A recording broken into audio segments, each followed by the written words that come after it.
we just wrapped up a closing with a investor out of California. He came in on one of our listings a while back, I think probably about 2.5 months ago, just asking some inquiry questions. Didn't particularly want their property after we kind of went through the numbers, how everything panned out. He did, in fact, said he wanted to commit to purchasing the property. So the first thing that we'd like to do is send over an overview of the market in total for the previous year or the last 3 months, just kind of depending on when the actual prospect comes in, because we want them to understand a broad swath of exactly what's going on in real-time data and let them digest it and then have a follow-up conversation to discuss it. And so we did that. He wanted to get pre-approved. We connected with the local lender. He got pre-approved. Seemed like he kind of ghosted me, kind of sent out a couple emails, text messages, phone calls, and basically he followed up saying, hey, I do want to move forward on this particular condo. And then he was like, well, I'm not really sure about the condo HOA fees. And so we pivoted, and we actually had a property in the pipeline that was coming up within his price range with the tenant in place,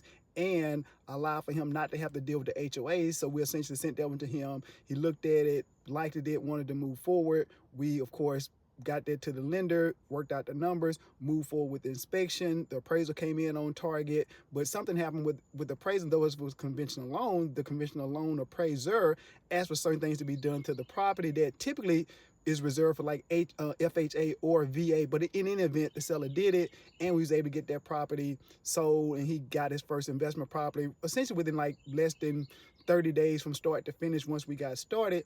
And he's able to have a cash flowing property with a Section 8 tenant in place with that ideal guaranteed rent, and the property's in decent shape. So, and the tenant has been there already for a long time and not really looking to leave. So he was able to acquire property without actually having to come to the city of Memphis, and also was able to make the offer without being able to physically see the property. Of course, with the contingencies in place, we had safeguard measures there.